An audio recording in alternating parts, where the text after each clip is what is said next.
Hola alumnos, vamos a ver una clase que se llama algoritmos de optimización, ¿vale?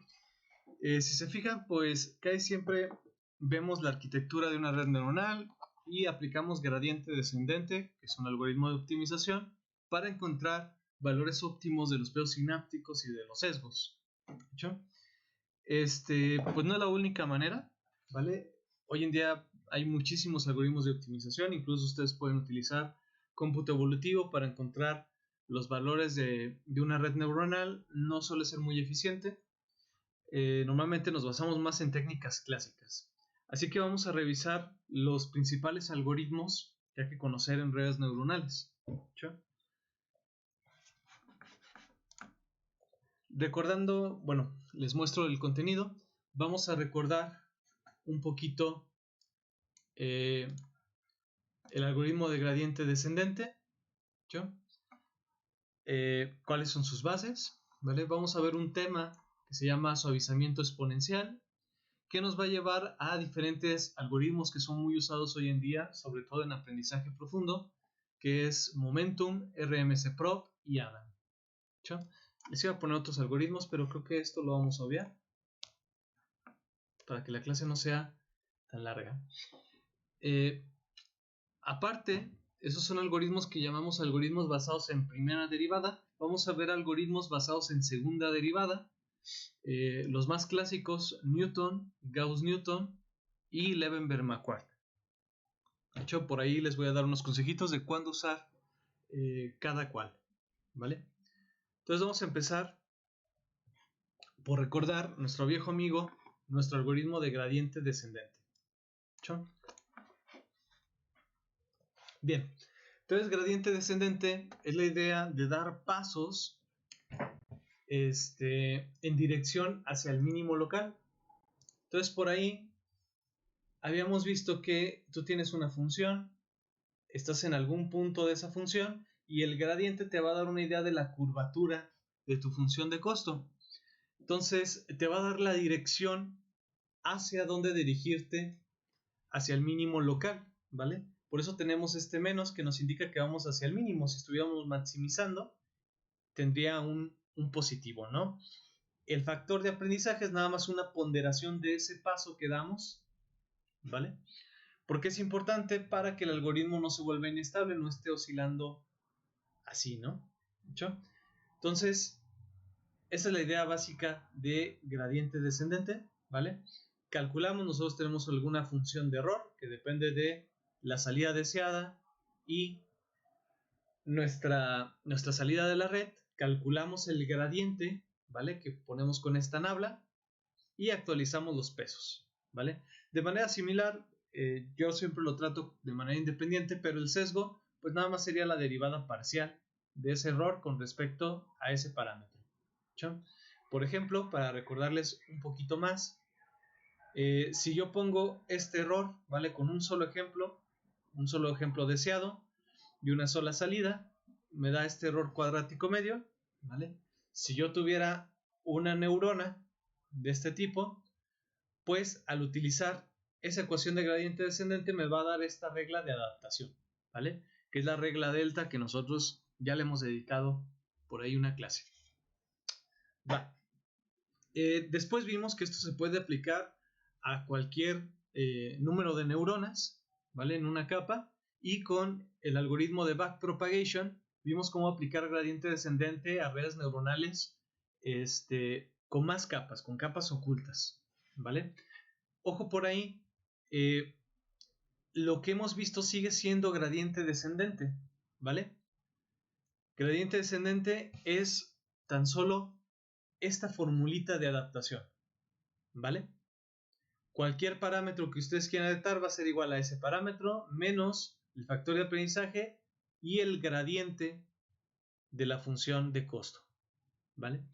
Backpropagation solo nos dice cómo calcular esta parte de aquí, ¿vale? Entonces, hay una confusión muy grande con estos nombres. Normalmente cuando alguien dice entrené una red neuronal con backpropagation, se refiere a que la entrenó con gradiente descendente, ¿vale? Para mí, backpropagation lo único que es una herramienta para calcular los gradientes en las capas ocultas, ¿vale? Pero los gradientes siguen siendo utilizados en el algoritmo de gradiente descendente. ¿Sí? Entonces, de forma un poco categórica, podríamos decir que está mal decir que una red la entrenaron con backpropagation, porque backpropagation es un algoritmo para calcular gradientes, ¿vale?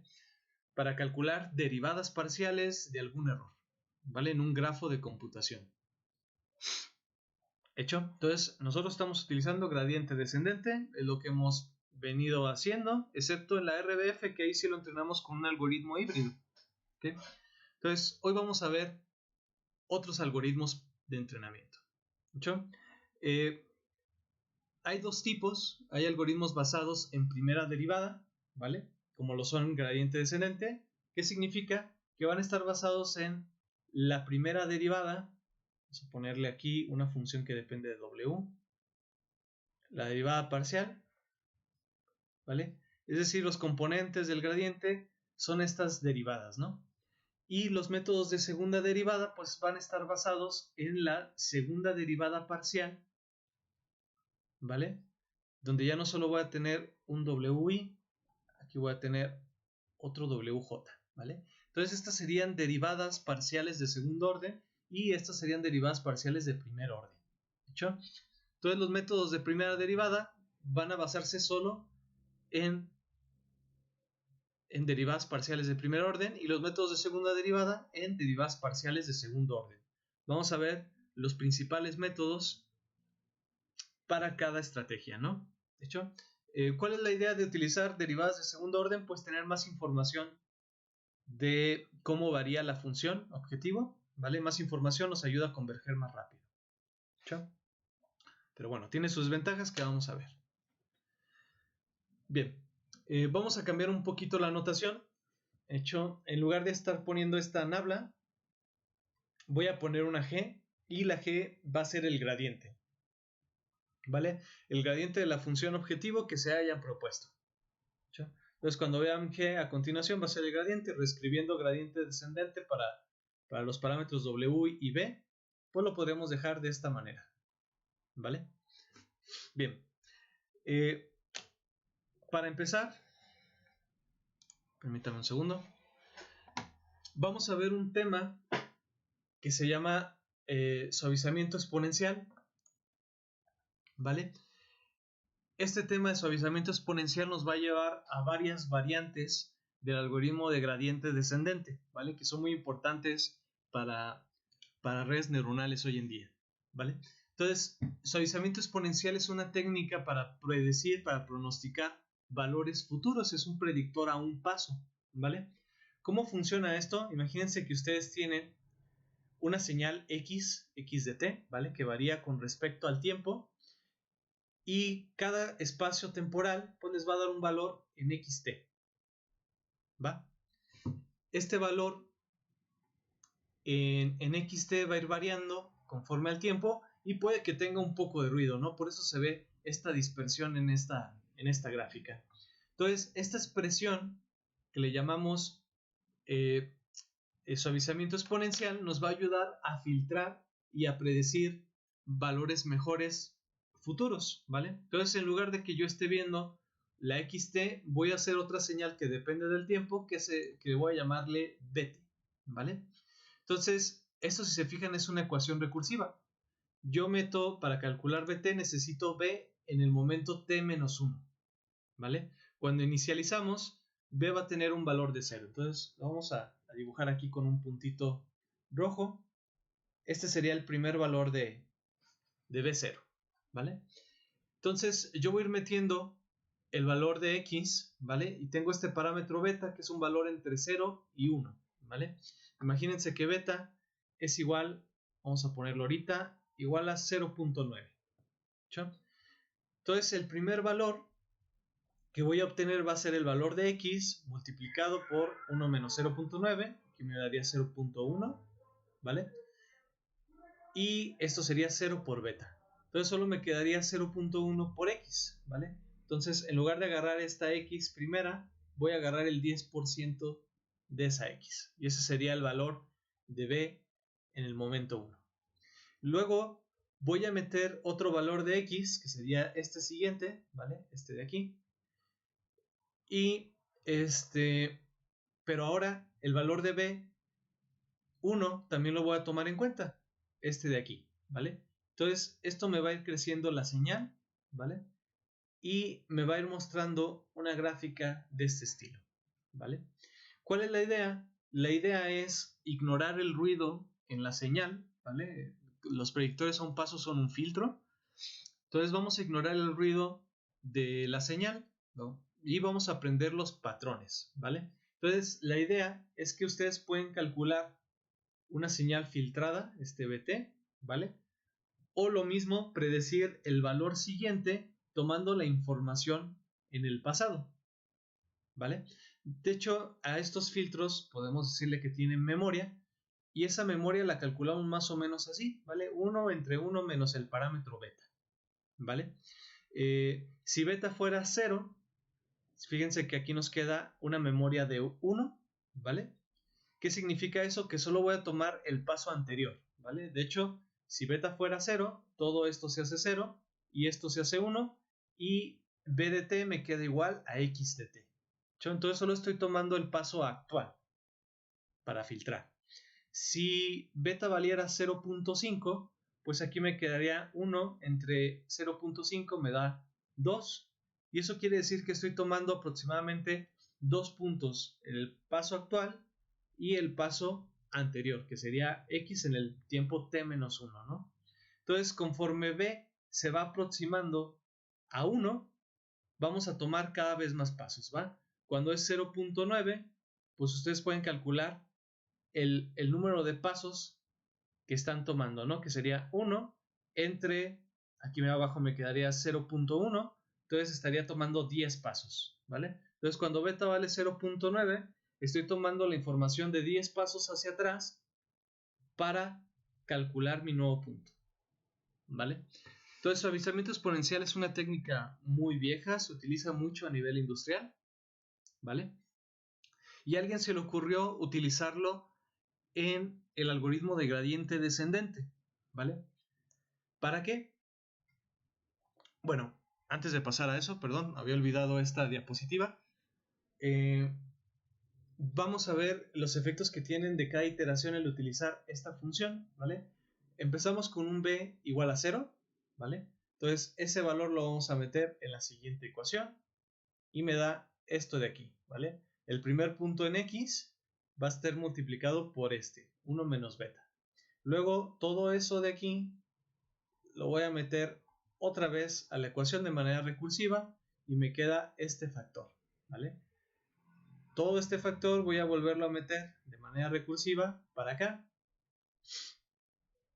y me queda esta ecuacióncita de aquí. Bueno, aquí hay un error, aquí debería ser 1 menos beta, ¿verdad? Vale, entonces el efecto de estar metiendo recursivamente, si se fijan, es que cada vez se va a multiplicar por beta los valores anteriores, ¿vale? De hecho lo podemos factorizar, ese 1 menos beta, y la entrada 1 me quedaría como beta a cierta potencia dependiendo del número de pasos que lleve. Entonces, como beta es un número 0.9, un número decimal, pues se va a multiplicar muchas veces. Imaginen si n es 10, lo voy a elevar a la potencia 9 y este va a ser un número muy pequeño. Entonces, entre más va pasando el tiempo, x1 va a tener menos valor en la predicción de nuestro siguiente valor. ¿Escuchó? X2 va a tener un poquito más de valor, va a ir decreciendo. De hecho, si hacen una gráfica con respecto al tiempo, donde aquí tienen los valores en X, vamos a ponerle XK, aquí estaría X1, ¿escuchó? Entonces este X1 va a tener muy poquito valor, por aquí, X2 va a tener un poquito más de valor, y van a tener un decaimiento exponencial, ¿vale? Por eso se llama suavizamiento exponencial. ¿Sí? Bien. Uno de los problemas que tiene este suavizamiento exponencial es que comienza desde 0, ¿vale? El valor inicial de b es 0 y por lo tanto hay un periodo que tarda en aproximarse a nuestra función, ¿vale? A eso le llamamos un sesgo en la predicción, y hay un algoritmo que permite hacer esa corrección de sesgo, que es esta ecuación de aquí, ¿vale? Fíjense que vamos a dividir el valor que obtenemos de bt entre 1 menos b entre t, ¿vale? Entonces, conforme vamos incrementando este valor, este se va a volver más pequeño, entonces va a dejar de tener una corrección en el bias, ¿vale? En el sesgo. Entonces, eso va a hacer que nuestro sesgo se pegue más rápido. Vamos a dibujarlo otra vez. Más rápido a nuestra función, ¿vale? Hasta ahorita esto no tiene que ver nada con redes neuronales, ¿vale? Ahorita lo vamos a conectar, pero antes les voy a poner un demo. Denme unos segundos. Vale. Aquí les tengo un demo en MATLAB.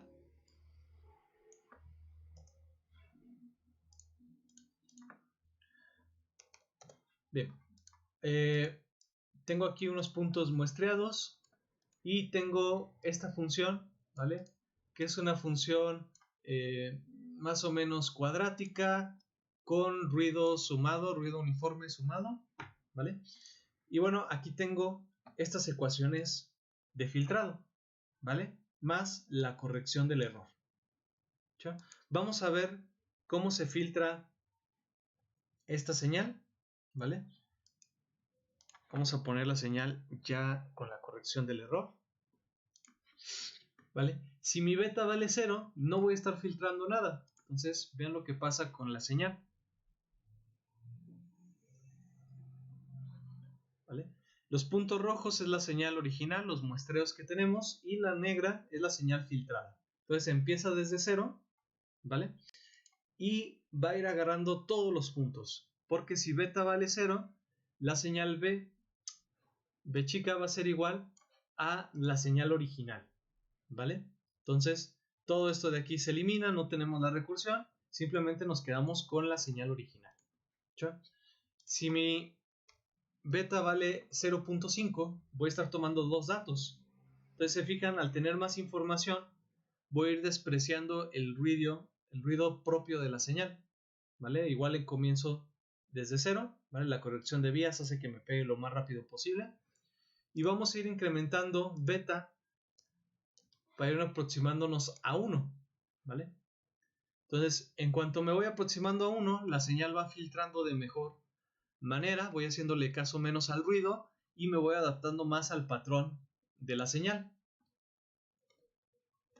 Vamos a 0.9, ahí estaría, como calculamos, usando 10 puntos, pues queda bastante bien la señal. Ojo, ¿qué pasaría si le ponemos un 1? No nos da absolutamente nada, porque 1 significa que no le vamos a hacer caso a los datos de entrada, ¿no? 1 menos beta, que vale 1, esto se vuelve 0, entonces la señal de entrada no le vamos a hacer ningún caso, ¿vale? Entonces el filtro nunca va a aprender nada y la memoria no importa. Entonces, realmente ese valor de beta igual a 1 nunca se va a usar, siempre nos vamos a aproximar a él, ¿no? Vamos a 9.5, ¿vale? Cada vez más filtrada la señal, cada vez más suave. 9.9.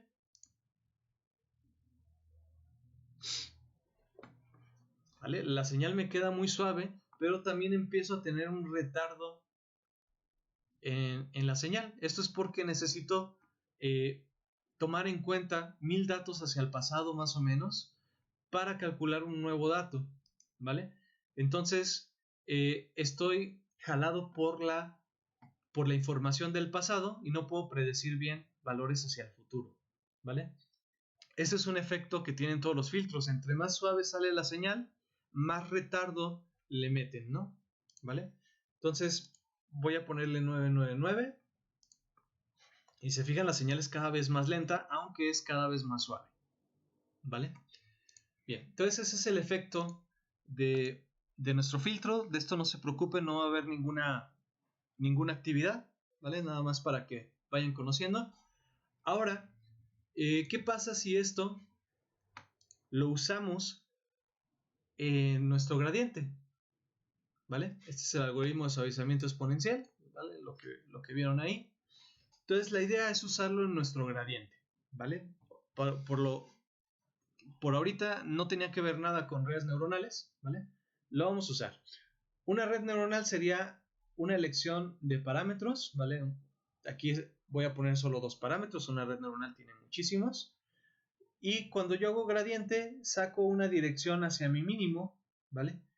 Que va a depender un poquito de el muestreo que tenga. Entonces normalmente voy a sacar una dirección para acá y luego voy a hacer esto, esto, ¿vale? Más o menos así, ¿no? Entonces, esto ya lo vieron con gráficas, ¿vale? Ya les he mostrado animaciones de esto. Y el problema es que a veces tarda un poquito en llegar a nuestro mínimo local.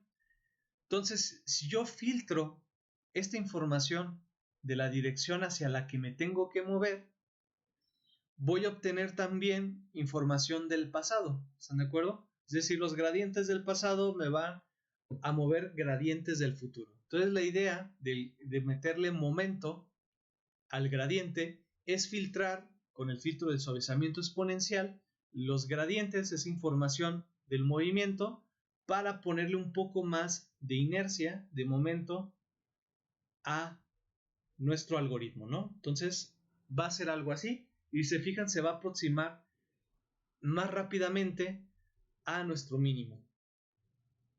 ¿Hecho? Entonces la idea de gradiente descendente con momento, que va a ser la primera modificación que vamos a ver, normalmente le llamamos momentum a este algoritmo, es filtrar los gradientes para quitarnos un poquito del ruido que tienen, de las oscilaciones, y darle inercia a la evolución de los pedos sinápticos para que lleguen más rápidamente a nuestro mínimo local, ¿vale? Se fijan, con esto pues no habría necesidad de utilizar gradiente descendente normal, pero resulta que se sigue usando. ¿Por qué? Al aproximarnos más rápidamente hacia el mínimo local, también nos ayuda a sobreentrenar más rápidamente la red, ¿vale? Entonces, gradiente descendente se sigue usando y momento también se sigue usando, ¿vale? ¿De qué va a depender cuándo usar uno o cuándo usar otro? Depende exclusivamente de sus datos, de esta curva, ¿vale? Bien, vamos a ver cómo utilizar este algoritmo. Este sería el algoritmo del gradiente descendente con momento. Voy a declarar 2B, ¿vale? Uno para el bias y otro para los pedos sinápticos. Este 0 significa que vamos a tomar la magnitud de la B. Si B es un vector, pues voy a tener un vector de ceros. Si W es una matriz, voy a poner una matriz de ceros, ¿vale? ¿Y qué voy a hacer? Yo voy a calcular el gradiente con backpropagation de cada parámetro, ¿vale? El gradiente para W, el gradiente para B, ¿ok? Y los voy a filtrar. Se fijan, aquí estoy utilizando la fórmula del suavizamiento exponencial. Los voy a filtrar y estas B van a ser gradientes filtrados, ¿vale?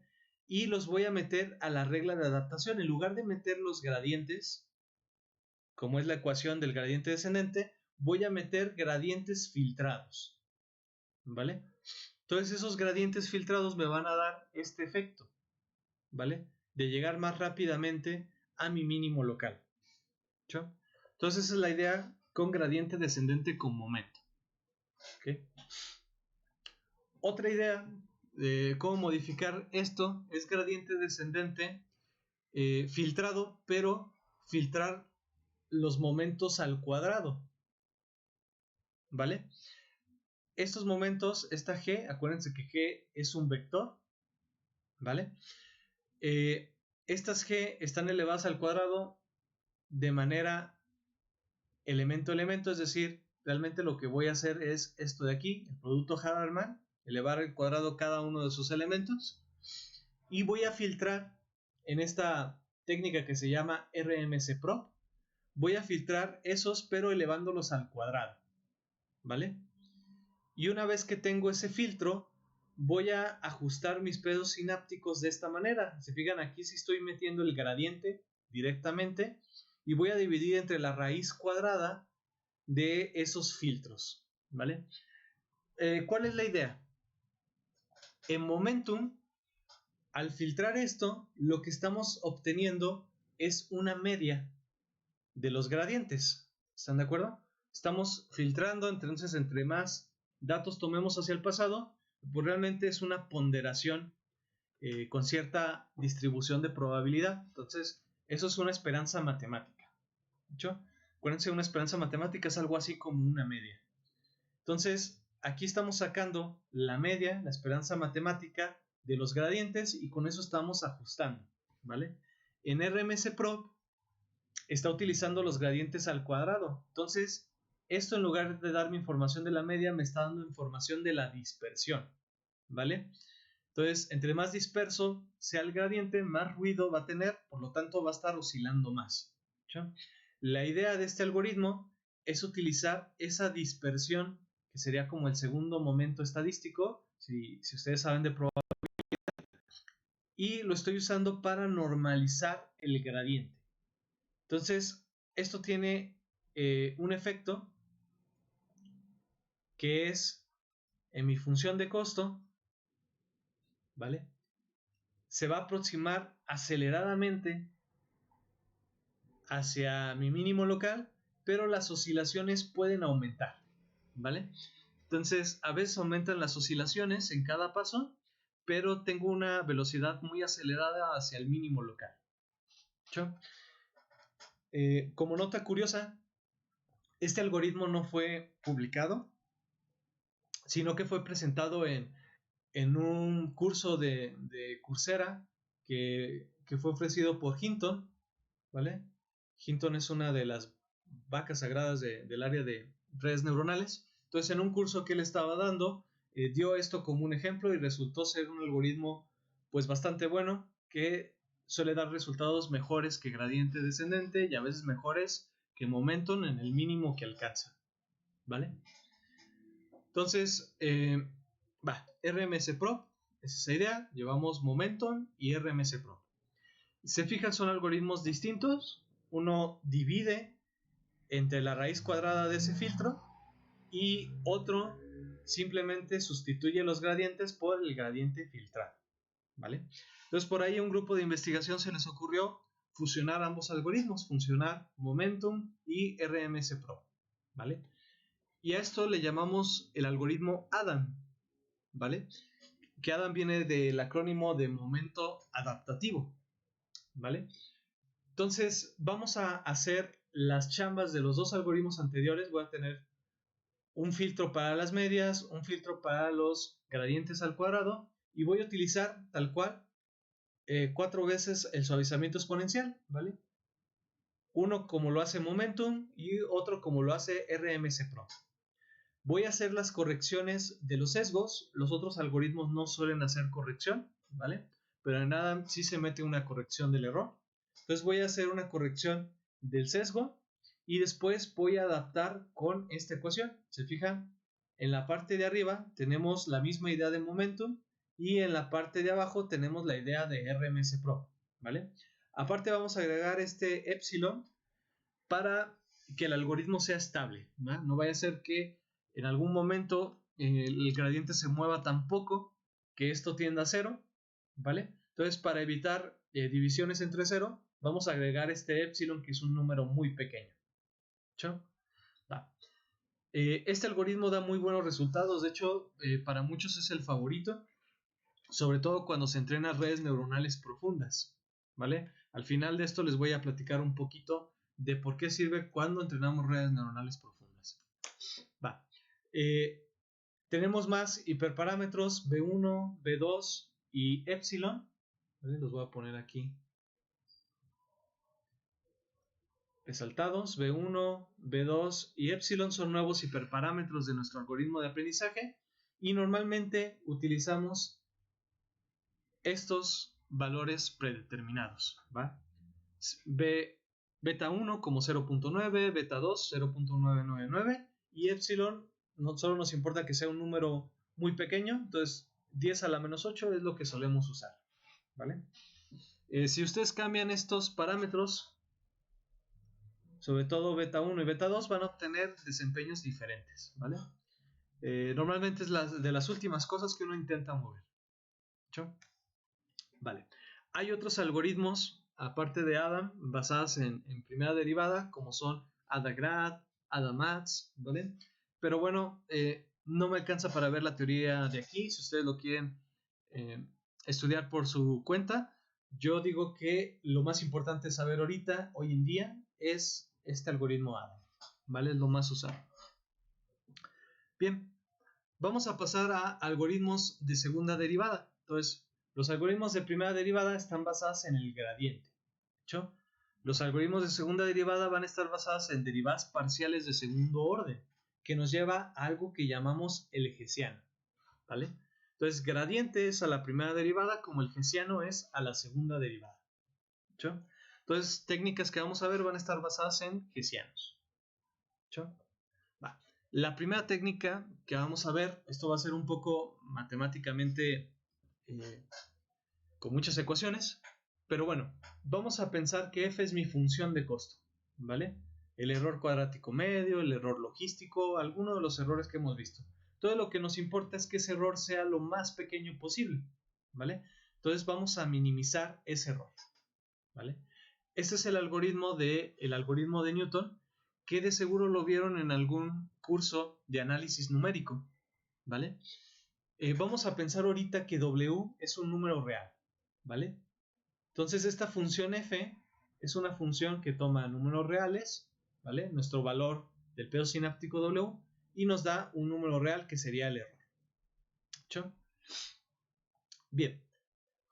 Entonces, siguiendo este algoritmo, si yo le incremento un poquito W, yo quiero ver cómo se comporta ese error, ¿vale?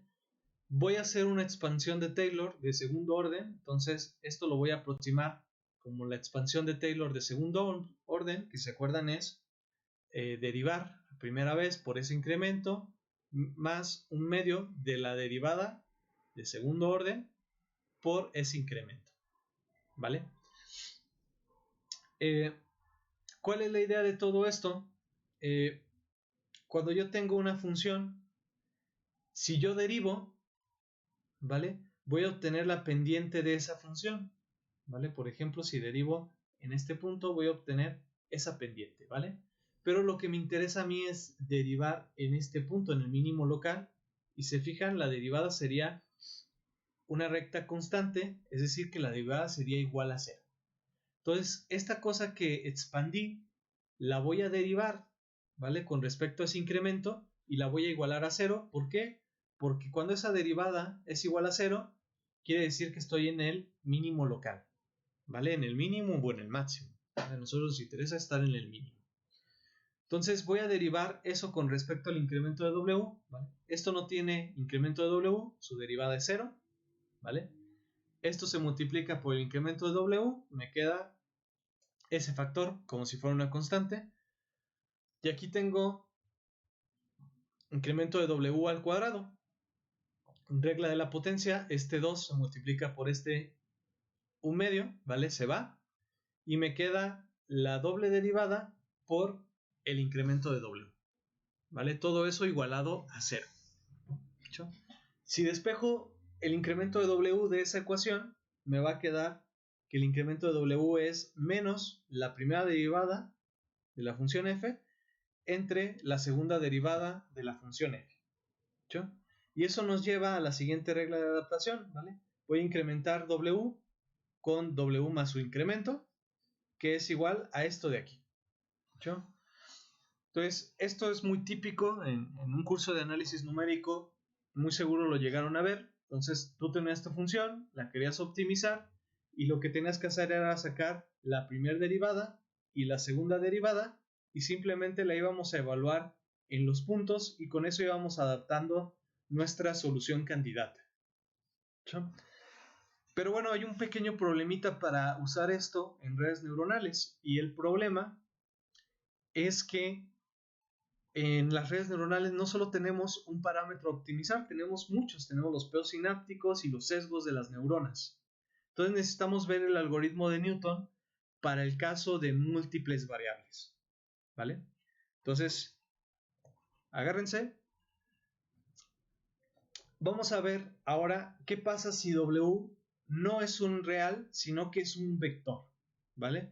Es decir, yo voy a tener n variables que optimizar en mi red neuronal para reducir el error. ¿Hecho? Entonces aquí voy a poner W como si fuera este vector de 1 hasta n, donde n es el número de parámetros, ¿no? Una red neuronal suele tener miles de estos parámetros, ¿vale? Una red neuronal chiquita puede tener 3000 parámetros fácilmente, ¿no? Entonces aquí tendríamos un vector muy grande. Y bueno, yo sé de esto de aquí que voy a ocupar la primera derivada y la segunda derivada, ¿vale? Entonces las voy a calcular. La primera derivada, pues yo sé que le llamo gradiente a esa función, ¿vale? Que es el mismo gradiente que ya conocemos, derivar la función de costo entre cada uno de esos valores. ¿Hecho? Y voy a tener otra matriz que le llamo hessiano.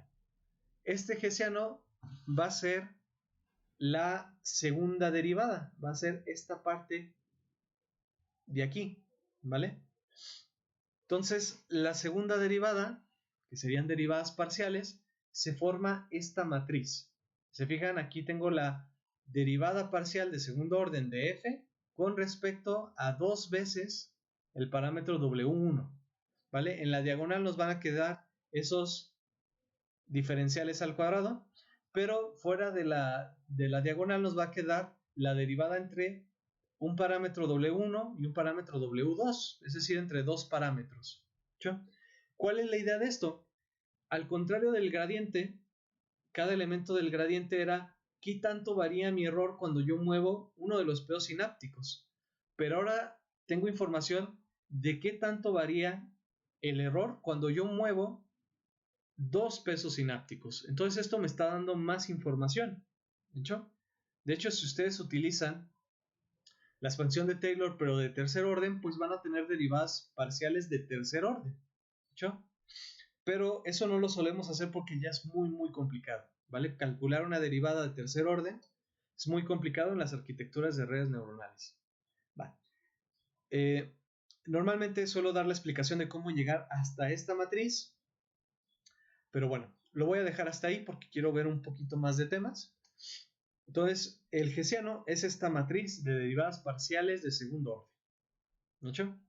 Entonces, mi función, al igual como lo estaba haciendo con el algoritmo de Newton para una variable, voy a utilizar esa W cuando yo le incremento esos parámetros. Entonces voy a tener FW, vamos a recordar esto, si se fijan aquí, esta expansión era FW por más la derivada por el incremento, ¿vale? ¿Quién es la derivada de FW? Pues es el gradiente.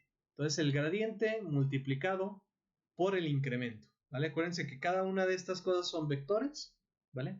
Entonces, si los multiplicamos elemento a elemento, pues es lo mismo que hacer el producto punto hecho de esos de ahí.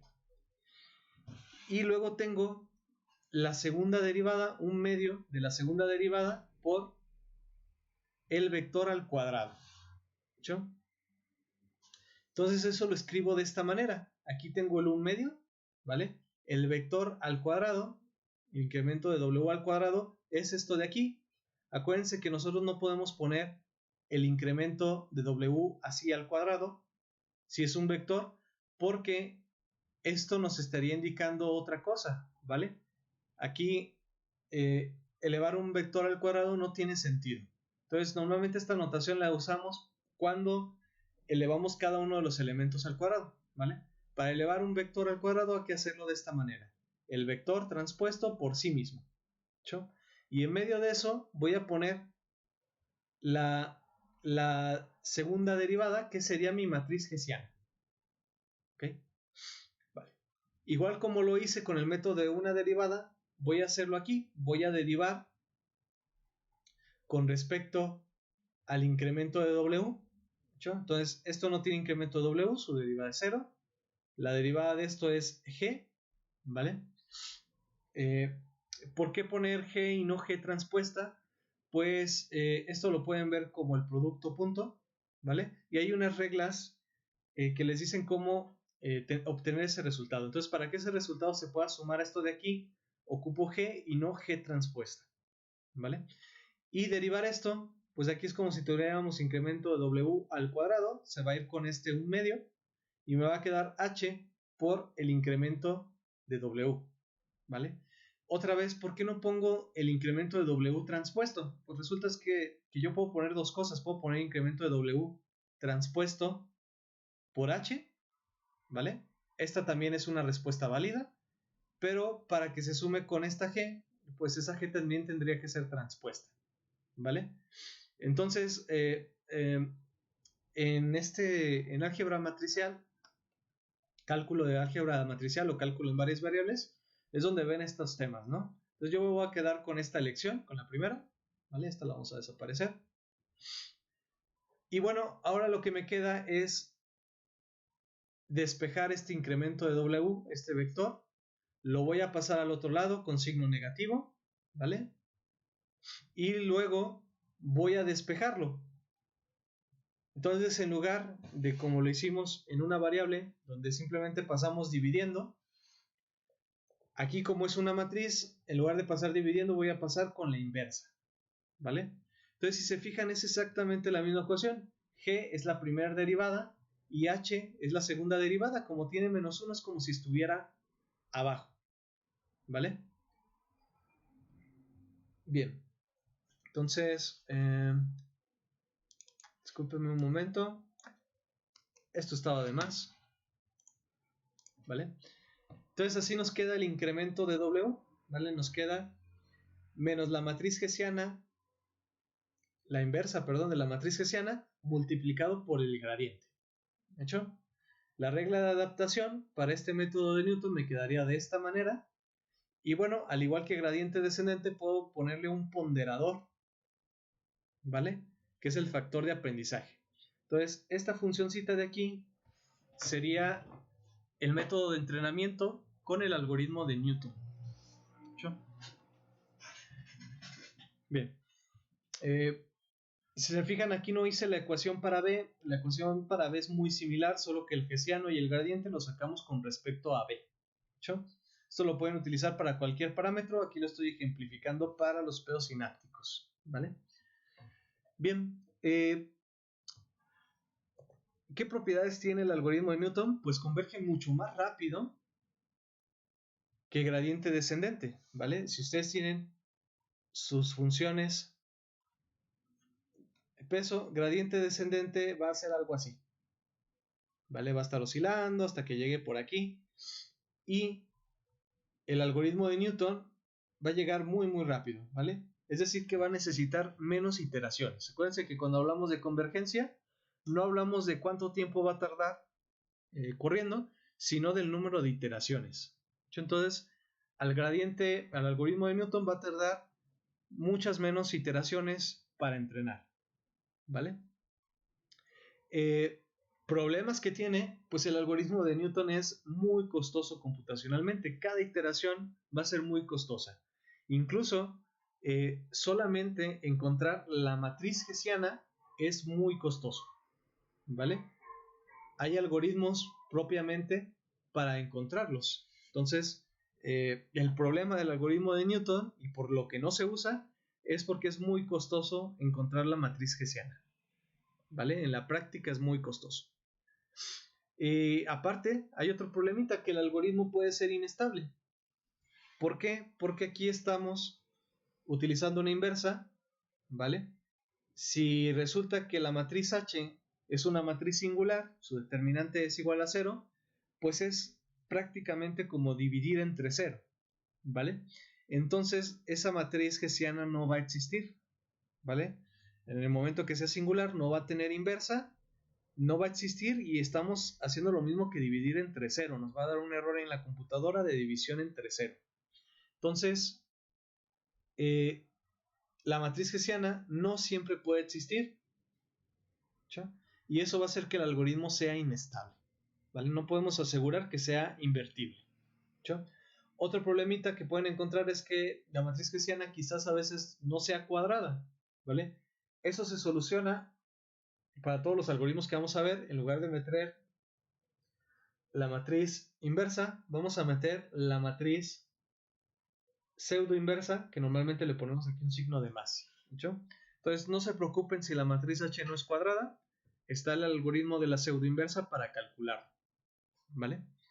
Pero bueno, el principal problema es que a veces no es invertible, lo que nos lleva a que el algoritmo sea inestable. Entonces, se fijan, hay una cosa a favor del algoritmo de Newton y dos cosas en contra, ¿hecho? Por estas cosas en contra, el algoritmo de Newton no se suele usar más en redes neuronales, ¿vale? En otras cuestiones matemáticas, donde podemos asegurar que la matriz es invertible, sí se sigue usando el algoritmo de Newton. Pero en redes neuronales no es el caso, ¿vale? Y por eso vamos a ver unas modificaciones de este algoritmo. La primera modificación va a ser el algoritmo de Gauss-Newton, ¿vale? Bien, para entender este algoritmo hay que modificar un poquito la función de costo, ¿vale? Se fijan, yo puedo sacar una función de costo, voy a llamarle f, que dependa de los pesos sinápticos. Entonces mi idea va a ser minimizar esto moviendo w. ¿Cómo calculo ese costo? ¿Vale? Hay dos formas. La primera, y la que solemos usar, es sumando todos los errores posibles. Entonces yo tengo errores en mis predicciones, voy a sumar los errores de todas las salidas, ¿hecho? Y con eso voy a obtener un único error, ¿vale? Un número real que va a ser mi error y me va a decir qué tan mal lo está haciendo la red neuronal, ¿hecho? Eso es lo que solemos usar más. Pero hay otra forma, que es calculando el error de cada salida por separado, ¿vale? Entonces yo voy a calcular un error, voy a llamarle F1 para la salida 1, F2 para la salida 2, F3 para la salida 3 y F4 para la salida 4, ¿vale? Entonces yo voy a calcular un error por cada una de las salidas independientemente, ¿vale? Entonces hay dos maneras. Si tenemos un error para toda la red neuronal, lo hacemos de esta manera. Y si no, lo podemos hacer por cada una de sus salidas, ¿sí? Entonces, en el caso de que tengamos una función de error, ¿vale? Que nos agarre el número de neuronas y nos dé un error real, por ejemplo, este error cuadrático medio, ¿sí? Si se fijan, aquí el índice J es por cada salida que yo tenga de mi red neuronal hasta la salida M, y esta sumatoria es por cada patrón, ¿vale? Que mueve este índice I, ¿sí? Entonces este error me está contando todas las salidas y todos los patrones, ¿hecho? Y me va a dar un único valor que va a ser qué tan mal lo está haciendo esa función, ¿vale? A este tipo de funciones le llamamos funciones escalares. ¿Por qué? Porque nos mapean a un escalar, ¿vale? En su codominio. ¿Están de acuerdo? Entonces siempre que tengamos una función que termine en R, le vamos a llamar función escalar, ¿hecho? Entonces Rn pues es el número de parámetros que tenemos y nos mapea a R, ¿hecho? Otra forma de hacerlo es de esta manera, donde si se fijan aquí no tengo índice J en mis Y, quiere decir que estos son vectores, ¿no? Es decir, las Y pertenecen a este espacio, a Rm. Son vectores y si yo resto vectores y los elevo al cuadrado, aquí esto significa elevar al cuadrado según el producto Hadamard, elevar al cuadrado cada elemento, me va a dar como resultado un vector. Entonces esta f va a ser un vector cuyas componentes pues van a ser estas f1, f2, f3 y f4, ¿vale? Entonces ese error es un error vectorial. Tengo el error por cada salida, ¿sí?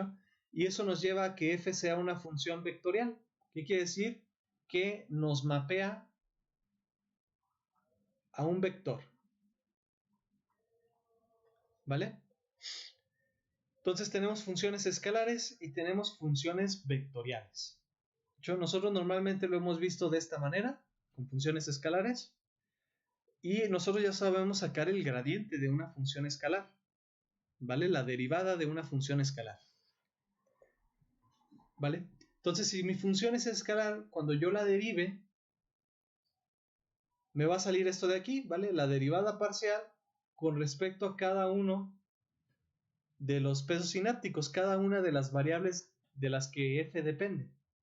Pero si mi función es vectorial, pues en lugar de tener eso, voy a tener un renglón por cada una de las salidas. Y disculpen, se me fue este simbolito. Entonces, aquí voy a tener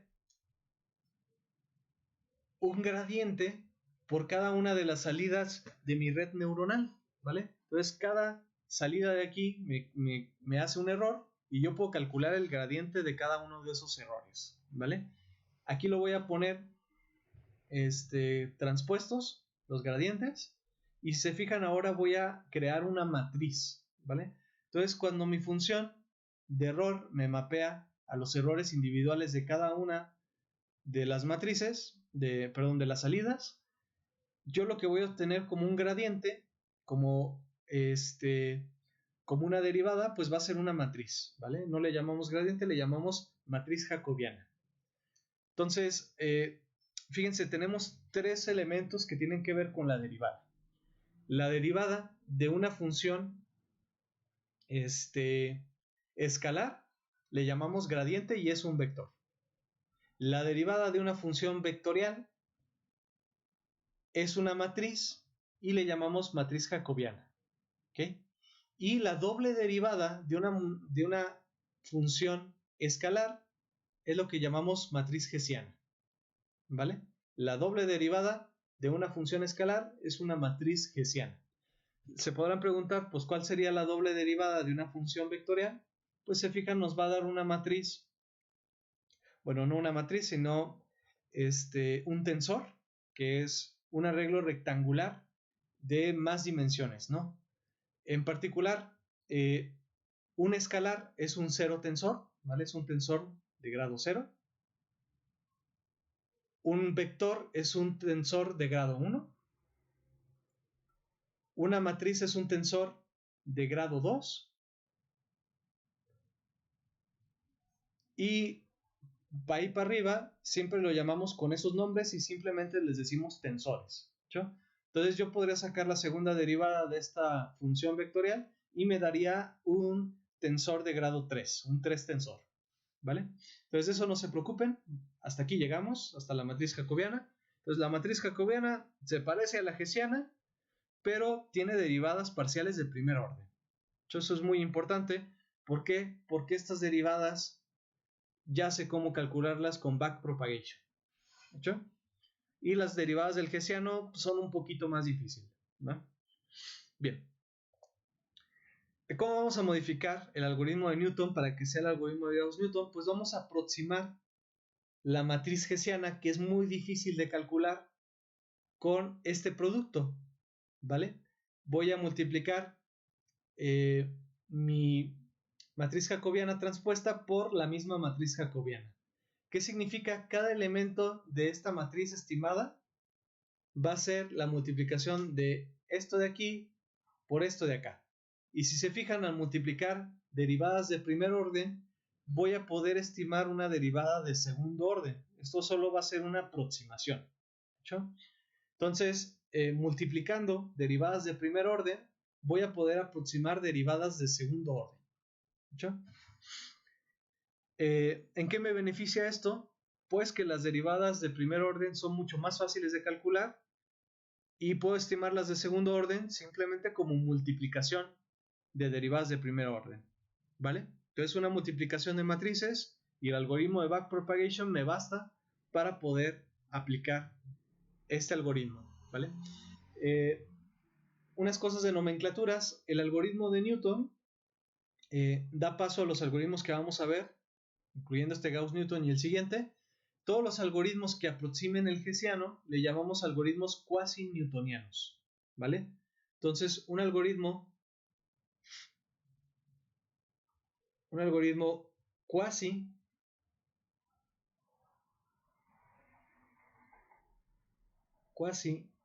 newtoniano es un algoritmo que aproxima el hessiano, ¿vale? Aguas por ahí, puede ser pregunta de examen. ¿Hecho? Otra cosita que necesitamos es esta ecuación que nos dice que el gradiente también lo podemos poner en términos del jacobiano. Si se fijan, esto es muy fácil porque el jacobiano es de una matriz vectorial, ¿vale? ¿Qué pasa si yo tomo ese vector que resulta y lo paso a un real? Pues estoy obteniendo lo mismo que el gradiente, ¿vale? Entonces, una forma de combinar los elementos de la matriz jacobiana es multiplicándolas por el error, ¿vale? Este error va a ser un vector también, que va a ser el error entre, por ejemplo, y1 deseada menos y1 estimada, y así nos vamos hasta la salida m, ym menos ym estimada, ¿vale? Ese sería mi vector de error. Entonces, aquí pueden ver una explicación, por ejemplo, para el error cuadrático medio, cómo podemos separar el error, donde esto nos queda como los elementos del jacobiano. ¿Hecho? Entonces, puedo sacar el vector de error hacia afuera y me queda esto de aquí. Entonces, el gradiente es igual a la matriz jacobiana transpuesta por el error. ¿Okay? Haciendo la sustitución original de Newton, nos va a quedar esto de aquí, ¿vale? La h la voy a cambiar por la aproximación, que es j transpuesta por j, la matriz jacobiana, y la g la voy a cambiar por esta aproximación, j transpuesta por el vector de error. ¿Sí? Y este es el algoritmo de Gauss-Newton, ¿vale? Si se lo preguntan, el algoritmo de Newton-Raphson también lo pueden llevar a cabo aquí, pero es para otra situación, ¿no? Entonces el algoritmo de Gauss-Newton nos queda así. ¿Qué ventajas tiene? Pues converge más rápido que gradiente descendente, ¿vale? Y todos los métodos de primer derivada. Eso es lo mismo que el algoritmo de Newton, pero a diferencia del algoritmo de Newton, este es menos costoso, ¿vale? ¿Por qué? Porque en lugar de calcular la matriz hessiana, solo voy a calcular la matriz jacobiana, que tiene primeras derivadas y son más fáciles de calcular. ¿Vale? Con backpropagation ustedes ya saben calcularlas. ¿Okay? No se preocupen, no se asusten, no les voy a dejar programar esto a manita. Eso es nada más para que sepan cuándo se usa cada algoritmo, ¿no? Problemas que sigue teniendo, perdón, aquí sería problemas de Gauss-Newton, es que el algoritmo sigue siendo inestable. ¿Por qué? Porque yo no puedo asegurar que la matriz jacobiana transpuesta multiplicada por la matriz jacobiana sea una matriz invertible. ¿Hecho? ¿Vale? Entonces, como no sé si su determinante va a ser igual a 0, no puedo asegurar que siempre funcione. ¿Hecho? Y bueno, esa es otra de las malas noticias y por eso el algoritmo de Gauss-Newton no se suele usar, ¿vale? Para redes neuronales porque no podemos asegurar que sea invertible. ¿Hecho? Para ciertos modelos sí lo pueden hacer, pero para redes neuronales no. ¿Hecho? Entonces este algoritmo también está en desuso, ¿vale? Tanto el algoritmo de Newton como Gauss-Newton no lo solemos usar. Y se preguntarán ustedes, entonces, ¿para qué les enseño esto? Pues porque hay un algoritmo que se llama Levenberg-Marquardt que arregla ese tercer problema. ¿Ok? Entonces el algoritmo de Levenberg-Marquardt va a ser un algoritmo cuasi newtoniano. Vamos a estimar la matriz hessiana de esta manera, ¿vale? Se fijan, esta parte viene del algoritmo de Gauss-Newton, ¿sí? Pero le vamos a restar esta lambda por i, ¿vale? Donde lambda es un número real y i es la matriz identidad, ¿sí? Vamos a sustituir en el algoritmo de Newton original esa parte, ¿vale? Y nos queda muy parecido al algoritmo de Gauss-Newton, pero con este término más, ¿sí? Entonces resulta que al agregar ese término tenemos las tres cosas que nos gustan en los algoritmos de segunda derivada. Converge más rápido que el algoritmo de gradiente descendente y todos los de primera derivada.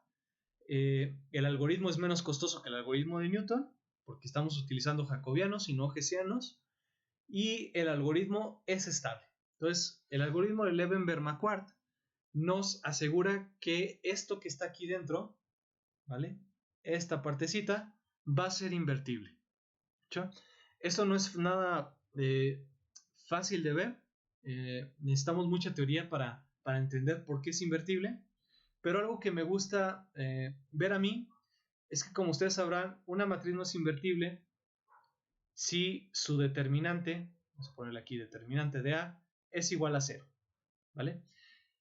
Si su determinante de una matriz es igual a 0, significa que alguno de los valores singulares, de los eigenvalores de la matriz, perdón, es igual a 0, ¿vale? ¿Por qué? Porque el determinante de una matriz es igual a la multiplicación de sus valores propios.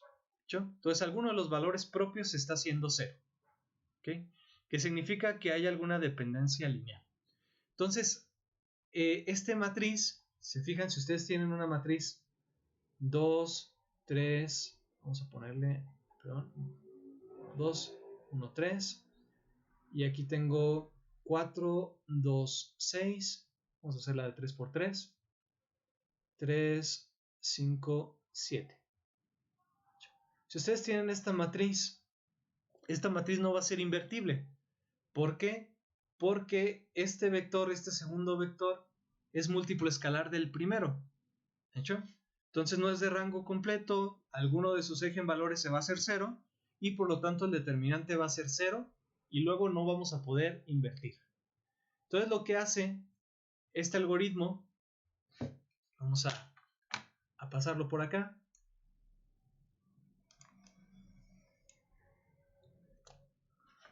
Vamos a crear una nueva diapositiva.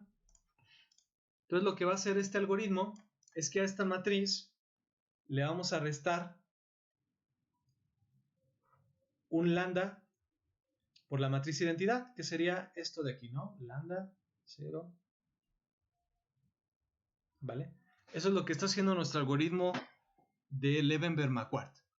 Entonces, al hacer esta modificación, ¿qué me quedaría? Me quedaría 2 menos lambda, 1, 3, 4, 2 menos lambda, 6, 3, 5 y 7 menos lambda. ¿Sí? Entonces, lambda es el mismo número y ese mismo número va a hacer que estos dos renglones ya no sean múltiplos escalares.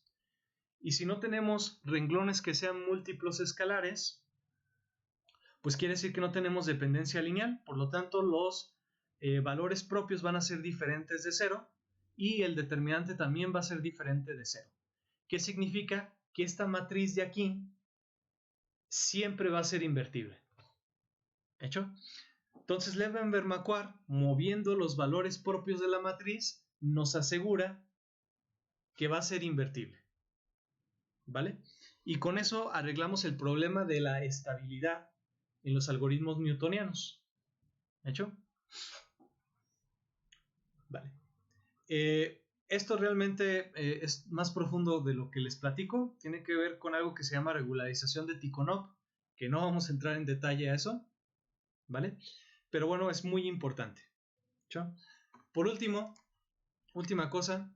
Se fijan, vimos muchos algoritmos. Les voy a hacer otra diapositiva. ¿Cuándo usar cuál? ¿Vale?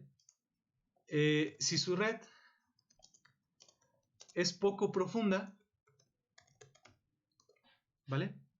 Si su red es poco profunda, no tiene muchas capas ocultas, conviene utilizar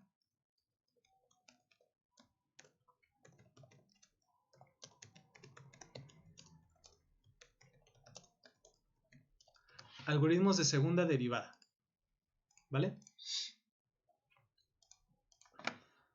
Entonces, si su red tiene 1, 2 capas, 3 capas, pueden utilizar algoritmos de segunda derivada y les va a dar muy buen resultado. ¿Hecho? Si al contrario, si su red es muy profunda, ¿vale? Es decir, una red de 10 capas, yo la verdad con que tenga más de 4 capas ya para mí ya es profunda y ya tengo algunos cuidados al entrenarla. Aquí utilizar algoritmos de primera derivada. Vale. ¿Por qué hacer esto? Los algoritmos de segunda derivada convergen más rápido, ¿vale? Siempre van a converger más rápido que los algoritmos de primera derivada porque tienen más información de la función de costo. ¿Hecho? Pero hay un problemita. Cuando tenemos muchas capas neuronales, hay un problema que no lo vamos a ver en clase porque es propio de un curso de Deep Learning, pero hay un problema de que los gradientes, ¿vale?, se empiezan a desvanecer, es decir, tienden a cero, o se empiezan a explotar, tienden a infinito, cuando yo voy moviéndome hacia las capas interiores, ¿vale? Entonces este problema se agrava más cuando en lugar de gradiente tengo hessianos y jacobianos. ¿Hecho? ¿Por qué? Porque las segundas derivadas son más sensibles a los cambios. ¿Están de acuerdo? Acuérdense que una derivada es una razón de cambio. Entonces la segunda derivada es aún más sensible que la primera derivada a cualquier cambio. Entonces eso hace que al utilizarla en redes muy profundas, la estabilidad de esas matrices se pueden hacer cero o se pueden hacer infinito, ¿vale? Pueden tender a números muy grandes, a saturar en memoria sus variables. Entonces, no solemos usar estas técnicas. Incluso con los gradientes, para redes muy profundas, hay problemas. Entonces, las técnicas de segunda derivada no se suelen usar mucho en redes muy profundas y las técnicas de primera derivada sí. Adam suele ser una técnica favorita para eso, ¿vale? Y para técnicas de segunda derivada, Levenberg-Marquardt, ¿vale? Esas son, en lo personal, mis técnicas favoritas, pero claro que existen más. Adagrad, Adamax para primeras derivadas, para segundas derivadas, filtro de Kalman, KFAC, gradiente descendente natural, LBFGS. Hay muchísimas técnicas, ¿vale? Va, muchachos. Yo sé que este tema estuvo difícil. Cualquier duda, pónganmelo ahí en la plataforma. No les voy a pedir implementación de esto porque implementar cada uno de estos algoritmos lleva algo de tiempo, ¿vale? Sobre todo los de segunda derivada. Pero sí quiero que queden claro cuándo usamos algoritmos de primera derivada. Estas son cosas que pueden ser de examen. Cuándo utilizamos algoritmos de segunda derivada, ¿vale? Las propiedades de cada uno de los algoritmos, es decir, Levenberg-Marquardt hay que saber que tiene estas tres propiedades y por eso es el que más se usa entre los que les presenté. Gauss-Newton tiene estas propiedades, Newton tiene estas propiedades, ¿vale?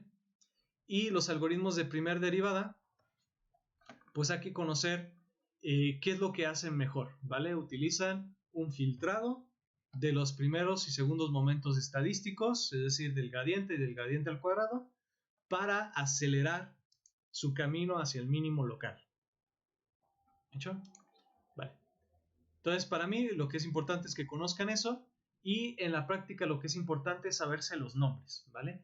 En cualquier paquetería de redes neuronales van a encontrar esos nombres de momentum, Adam, hay otras variantes de Adam que se llama, por ejemplo, Nadan, que utiliza el algoritmo de Nesterov.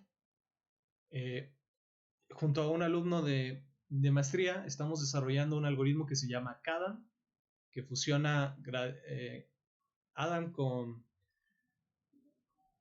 el filtro de Kalman extendido, ¿vale? Y bueno, lo que hay que saberse es los acrónimos para seleccionarlo en las bibliotecas. Entonces, cuando usen Adam, van a saber que están utilizando este pedazo de tecnología. Cuando le pongan Levenberg-Marquardt, van a saber que están utilizando esta ecuación. ¿Hecho? Va, muchachos. Cualquier duda me la ponen ahí en los comentarios. Espero que haya quedado claro más o menos qué podría preguntar en el siguiente examen de esto. ¿Hecho? Les cuento un poquito cómo va a terminar nuestro semestre. Vamos a ver otro tema un poquito pesado que es la máquina de soporte vectorial matemáticamente. ¿Hecho? Y después vamos a ver